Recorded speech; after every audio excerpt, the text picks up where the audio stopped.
Hello বন্ধুরা, রান্নাঘরের রাঁধুনিতে আজকে আমি একটা চটজলদি পনিরের রেসিপি নিয়ে চলে এসেছি। এই প্রচণ্ড গরমে হয় যখন কিছু খেতে ইচ্ছা করছে না এবং রান্নাও করতে ইচ্ছা করছে না, তখন এই রেসিপিটা আশা করি তোমাদের খুব ভালো লাগবে। এটার জন্য আমি যে যার পরিমাণ মতো নেবে।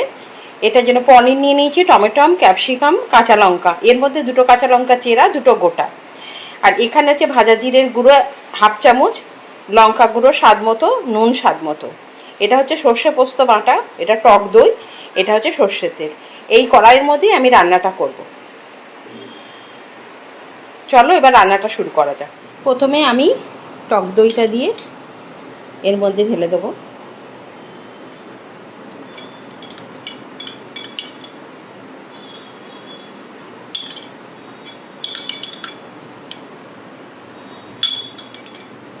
তারপর এই যে সর্ষে পোস্ত বাটাটা রেখে দিয়েছি, এটাও এতে দিয়ে দেবো।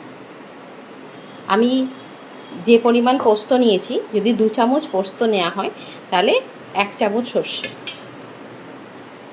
আর এখানে আমি সাদা সর্ষে ব্যবহার করেছি, কালো সর্ষে ব্যবহার করিনি। যেহেতু পনির, সেই জন্য কালো সর্ষে ব্যবহার করিনি।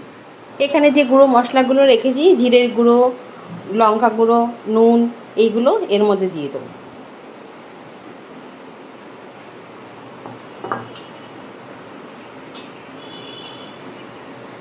ঝাল যে যে যেরকম খাবে সে সেরকমভাবে দিয়ে দেবেন। এবার সর্ষের তেলটা এটাতে দেব।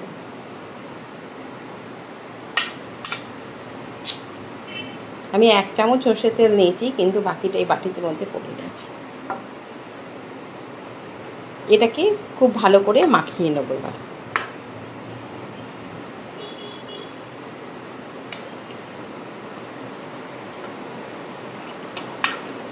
এই কড়াইয়ের মধ্যে করে মাখিয়ে এই কড়াইতেই আমি রান্নাটা করব। এটা চটজলদি হয়েও যাবে। আর যেহেতু টক দই আছে, লঙ্কা আছে, একটু ঝাল টক, তারপরে আমি যেহেতু টক দই টক টক ভাব থাকবে, সেই কারণে আমি নামানোর আগে আপনাদের দেখিয়ে দেবো, সামান্য পরিমাণ মিষ্টিও দেবো। জিনিসটা আশা করি খেতে খুবই ভালো হবে। আমি এটা প্রথমবারই করছি, এর আগে করিনি, তাই ভাবলাম আপনাদের সঙ্গে জিনিসটা শেয়ার করি, কীরকম হবে না হবে। আপনারাও করবেন, ভালো লাগলে খাবেন। রান্নাটা আমি গ্যাসে বসিয়ে দিয়েছি। এবার এই যে মশলা ধোয়া যে জলটা, সেটাও এর ওপরে দিয়ে দেবো।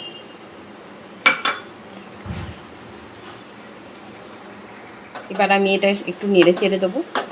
এটা কিন্তু কম আঁচে আস্তে আস্তে, এই আঁচটা আমি কমিয়ে দিলাম একদম। এবার কম আঁচে আস্তে আস্তে ঢাকা দিয়ে ভাপে সিদ্ধ হবে।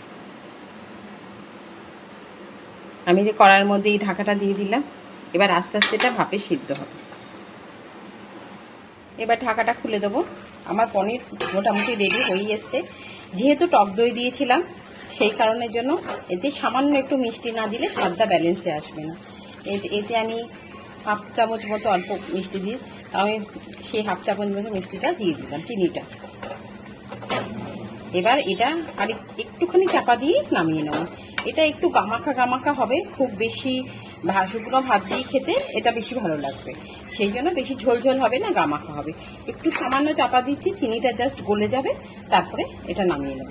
কিছুক্ষণ বাদে বাদে ঢাকাটা খুলে, দেখেছেন, ঢাকাটা খুলে একটু নেড়ে দেবো, নাহলে তলায় লেগে যাবার ভয় থাকতে পারে। কত সুন্দর কালার এসেছে, কত সুন্দর, খেতেও খুব সুন্দর হয় এটা, কিন্তু কোনো ঝামেলা নেই। একটু ভাত করে নিলেন, একটুখানি আলু সিদ্ধ দিয়ে দিলেন, আর তার সাথে এটা খুবই ভালো লাগবে গরম ভাত দিয়ে। আর এমন কিছু মশলাও নেই, এমন কিছু তেলও নেই, শরীরের পক্ষে এটা হেলদি। আর এই গরমে একটু এই ধরনের খাবার ভালো লাগে, সবসময় না, মাঝে মধ্যে এরকম একটু খেলে তখন খাবারের রুচিটা থাকে। ঠিক আছে বন্ধুরা, আমরা আরেকটু চাপা দিই, আমাদের আরেকটু হবে পনিরটা। এই যে আমি পনিরটা নামিয়ে নিয়েছি, এরকম দেখতে এসেছে। খেতেও টক মিষ্টি ঝাল ঝাল হবে, মিষ্টি খুব একটা হবে না, তাও মানে স্বাদটা ব্যালেন্সে, খেতে খুবই ভালো লাগবে শুকনো ভাত দিয়ে, গরম ভাতে। দেখুন আপনারা কি, আপনাদের কিরকম লাগে। তাহলে আজকে এই পনির রেসিপিটা করে দেখবেন। আর আজকে তাহলে এই পর্যন্তই, আবার কালকে আর একটা নতুন রেসিপি নিয়ে আপনাদের সঙ্গে চলে আসবো। নমস্কার বন্ধুরা, ভালো থাকবেন।